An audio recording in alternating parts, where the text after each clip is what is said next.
নমস্কাৰ, মই বৰ্ণিল। মই ইমান ধুনীয়া ঠাই এটুকুৰাত আছোঁ আৰু এটা সময়ত সেইখিনি ঠাইত নাও চলিছিল, একদম নাৱেৰে ইপাৰ সিপাৰ হৈছিল আৰু আজি নাও থকা সেই ঠাইখিনি মই দেখুৱাবলৈ চেষ্টা কৰিছোঁ।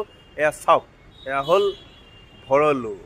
এইখন যে ভৰলু কি সুন্দৰ পৰিৱেশ চাওক, ক'লা ক'লা পানী, কি সুগন্ধ এটা আহি আছে আৰু কাষতে এইবোৰ মানুহৰ এইবোৰ বাসস্থান, তাৰ কাষতে আছে এয়া ভৰলু নদী।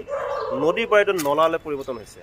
মই পিছৰখিনি দেখাবলৈ এয়া হ'ল ভৰলু নদীৰ পৰা নলালৈ পৰিৱৰ্তন হোৱা এইটো পৰিৱেশ। চাওক কি অৱস্থা, কি অৱস্থা।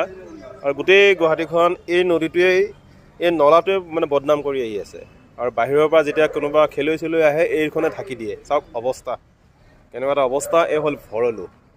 এটা সময়ত গুৱাহাটীৰ জীৱন ৰেখাস্বৰূপ এই হ'ল ভৰলুৰ অৱস্থা। ইয়াতে এটা সময়ত কাছ মাছ এইবোৰ অনেক আছিল আৰু তাহানিত সেই গুৱাহাটী মানুহবোৰে কৈছে আমি ইয়াতে মাছ মাৰিছিলোঁ।